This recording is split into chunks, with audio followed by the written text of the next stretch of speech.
In today's news, that one giant streaming platform has taken the story of one of the most ruthless cartel leaders of all time and watered it down behind this thin veil of #girlboss feminism. Griselda Blanco was not the misunderstood death to the patriarchy icon that she's sometimes made out to be in the media. So who was she? Okay, so here's the deal. Normally I do my makeup when I do these videos, but I am just now getting over being horrifically ill, aka I had the flu. So I already did a little bit of makeup, but I kind of just wanted to chill and tell the story without doing all the extra work because I still feel not great.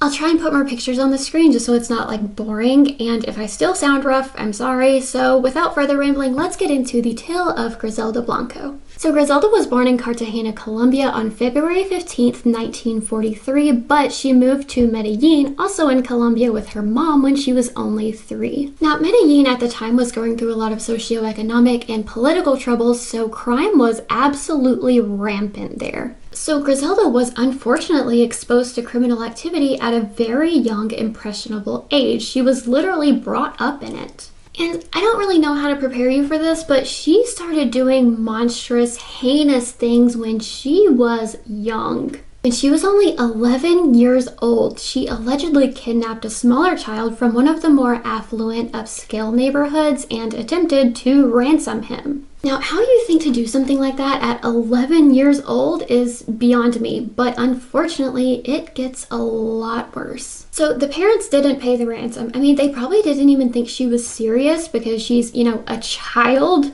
but when they didn't pay up, she shot the child and killed him at 11 years old. So right off the bat, this girl is demented.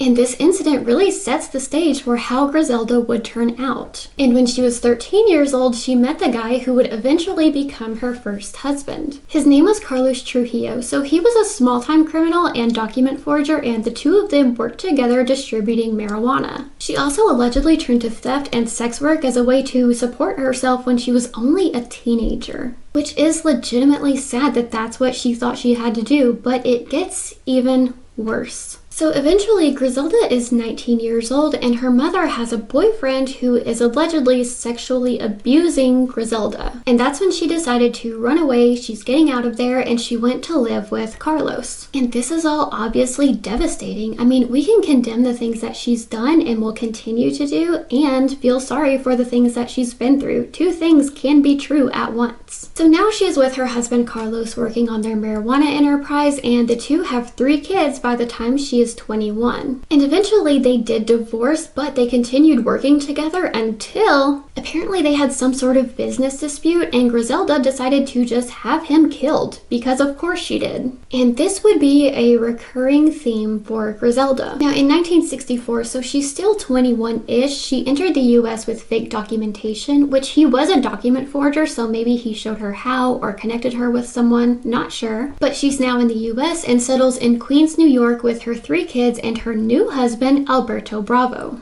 And this is where the whole cartel life really starts taking shape for Griselda, because he is a smuggler for none other than the Medellin cartel. So together they set up a thriving drug operation in New York. Alberto introduces her to narcotics trafficking and Griselda realizes that the market for cocaine is growing rapidly. I mean, this stuff was extremely lucrative, way more so than marijuana, and she saw the opportunity and took full advantage. And that's when the two of them started a smuggling operation from Colombia into the US. Okay, this next part blew my mind a little bit, but Griselda even opened her own lingerie factory and created these undergarments with pockets sewn into them and things like that for female smugglers to move product without detection. And listen, I'm not condoning it, but honestly, that part, like in itself, pretty smart. So for the next few years, Griselda and Alberto grew their empire, and it grew massively. They covered up all their ill-gotten gains through his clothing import company because I guess millions of dollars every month in shirts is believable. They became prominent figures in the cocaine trade between the US and Colombia, and by the time authorities came to their door in 1975, they were the biggest Colombian narcotics organization ever uncovered. Griselda and Alberto were 2 of 150 people arrested, so that gives you some idea of the scale of their operation. Like, this wasn't a couple people selling drugs out of an apartment. Like, this was huge. But the 2 of them promptly fled, of course. They ran away to Colombia and they planned to continue their business there. But once again, things would soon turn deadly. Griselda had suspected that Alberto was stealing money from their business, so she confronted him in a parking lot in Colombia. He accused her of letting her nickname the Godmother go to her head, and eventually the 2 of them and their bodyguards are shooting at each other. At the end, Griselda survived a bullet to her stomach, and Alberto and his bodyguards were all killed. So now Griselda Blanco is in complete control of the entire operation. This insanely profitable empire that they built is now hers. But as I've said before, in the organized crime world, things can never go well for too long. Because also in 1975, a woman by the name of June Hawkins starts at the Miami-Dade Police Department as an intelligence analyst. And June was incredible at her job. Her detective abilities had developed in early childhood when she would write letters to her family in Cuba using code to communicate ways to flee to America. But this is the 70s, so she was among the first female officers in Miami, and she was one of the first 2 Hispanic female officers. She was fluent in English and Spanish, while most of her co-workers were not, and her ability to speak with Cuban and Latin witnesses was absolutely crucial in the case against Griselda. He was the one who put together the scale of Griselda's organization and figured out that the head of this new dangerous cartel in Miami was indeed a woman, which her colleagues just couldn't believe, by the way. Now, unfortunately for June, she is a woman in a male-dominated field in the 70s.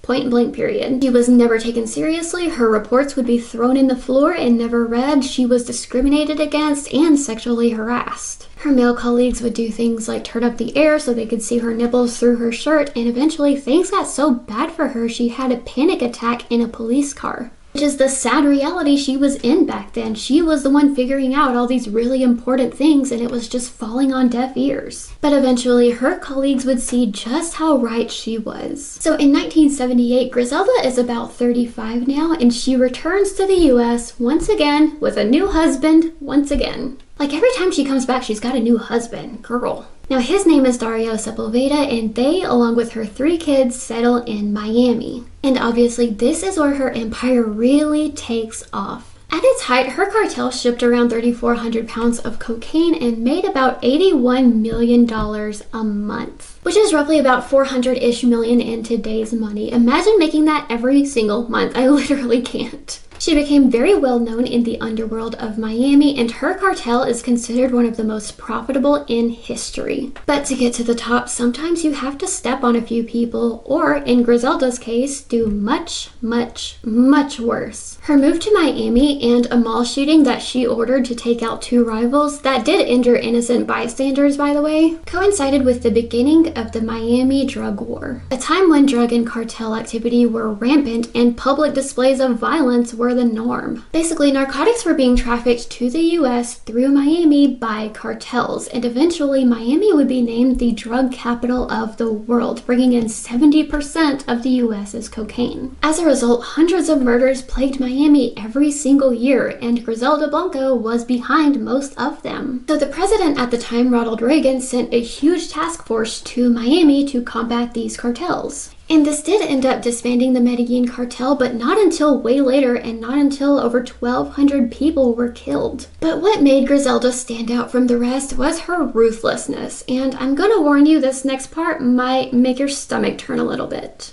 Now, her signature move was the motorcycle drive-by, where she would obviously drive by on a motorcycle and shoot. But it was pretty hard to aim while moving, so this technique killed innocent bystanders all the time. But did Griselda care? Absolutely not. She would allegedly torture people to get intel and cut off fingers and ears to warn people. She would force women into prostitution to pay off debts, which is freaking disgusting. And this one I think is especially heinous. She would allegedly put hits out on people's children and pets. And even her henchmen would refuse sometimes, which really should have told her something, but she would just say no problem and send somebody else. Children and pets. Like, what did they do? But Griselda didn't care who was innocent and who wasn't. She just wanted her rivals to suffer. Once her hitman was ordered to carry out a hit on a man who had either punched or kicked her son, but her hitman missed, and he hit the guy's 2-year-old son instead and killed him. And when Griselda heard of this, she was not in the least bit upset. She said, now we're even. Like, punching someone and killing a 2-year-old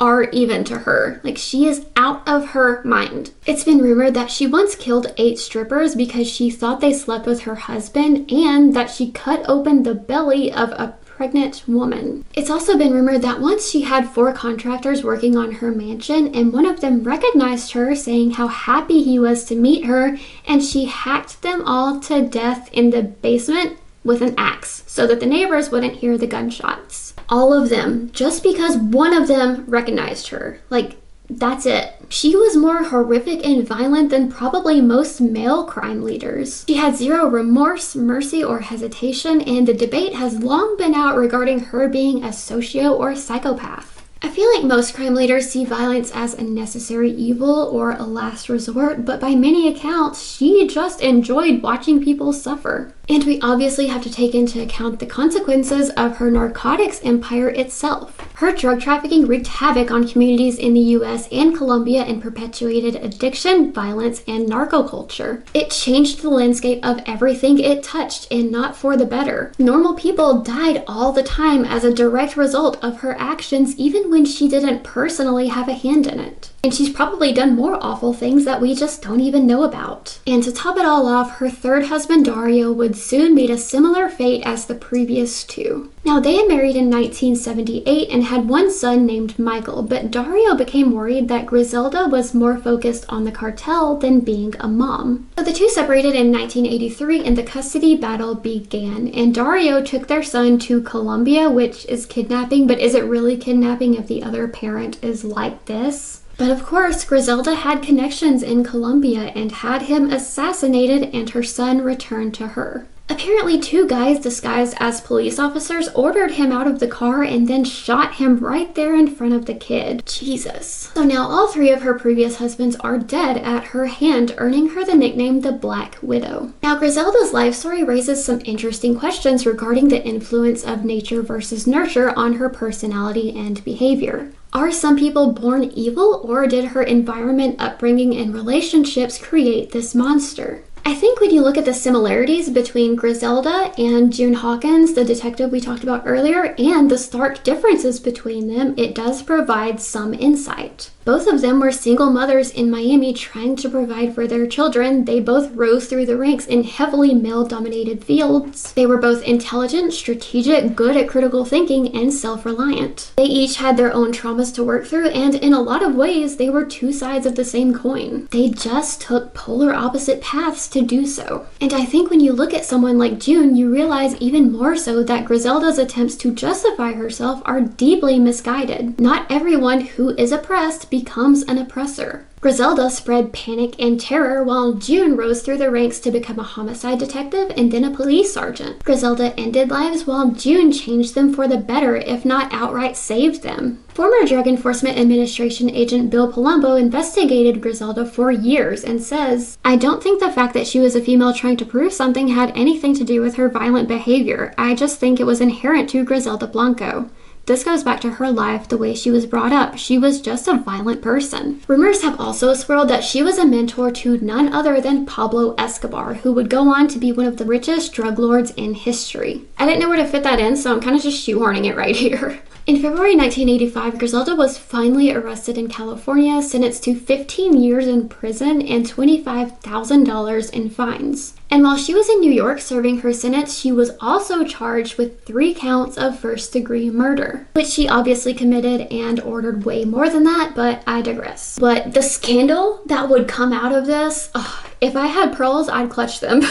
So her number 1 hitman, Jorge Ayala, the guy that did the murders, he had turned on her and was set to be the star witness. He had taken a deal to get himself off. And that means two things, because he had phone sex with 3 of the prosecutor's secretaries, so the entire case was thrown out, people were fired, the whole nine. So special prosecutors took on the case in 1999, and Griselda took a deal to plead guilty to 2 murders. She was sentenced to 20 years to be served concurrently with her federal sentence of 15 years. And this is like 100% screwed up, but she only served like a portion of that because of guidelines in effect at the time. I could not believe that. She has done all this and got a slap on the wrist. Like, even if she served her whole sentence, I don't think 20 years is nearly enough. So she was released in 2004, but she was deported back to Colombia, where she lived for the rest of her life. Apparently, officials were sure that she would be murdered nearly immediately because she made a lot of enemies, but she lived until 2012 when she was assassinated by a man doing a drive-by on a motorcycle. It's poetic in a really strange way, like that was her signature move that killed so many people, including innocents, and that's how she died herself.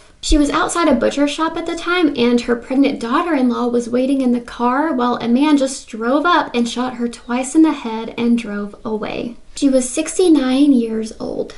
Her daughter-in-law stepped out of the car and laid a Bible on her chest, and that concludes the tale of Griselda Blanco, but the consequences of her actions can be felt by many even today. Her 3 older sons were killed directly because of their involvement with the cartel. Now, her youngest son, Michael, is still alive and has tried to kind of turn his life around, saying, "When I got that phone call and I knew that my mother was dead, I realized that our previous cartel lifestyle was completely over." Today, he owns a clothing and lifestyle brand called Pure Blanco. In closing, Griselda Blanco is not a person who should be humanized or have her factually insane story watered down and sensationalized. In my opinion, the show felt like a soulless attempt to exploit her notoriety and pander to this sort of girl boss audience rather than tell her true, gruesome, nuanced story within its historical context. I rest my case. And that is all I have for today. I hope you liked my tale. Thank you for coming over, and as always, if you have any story ideas, please feel free to comment them so I can see what you want to see, and with that, I will see you next week. Toodaloo!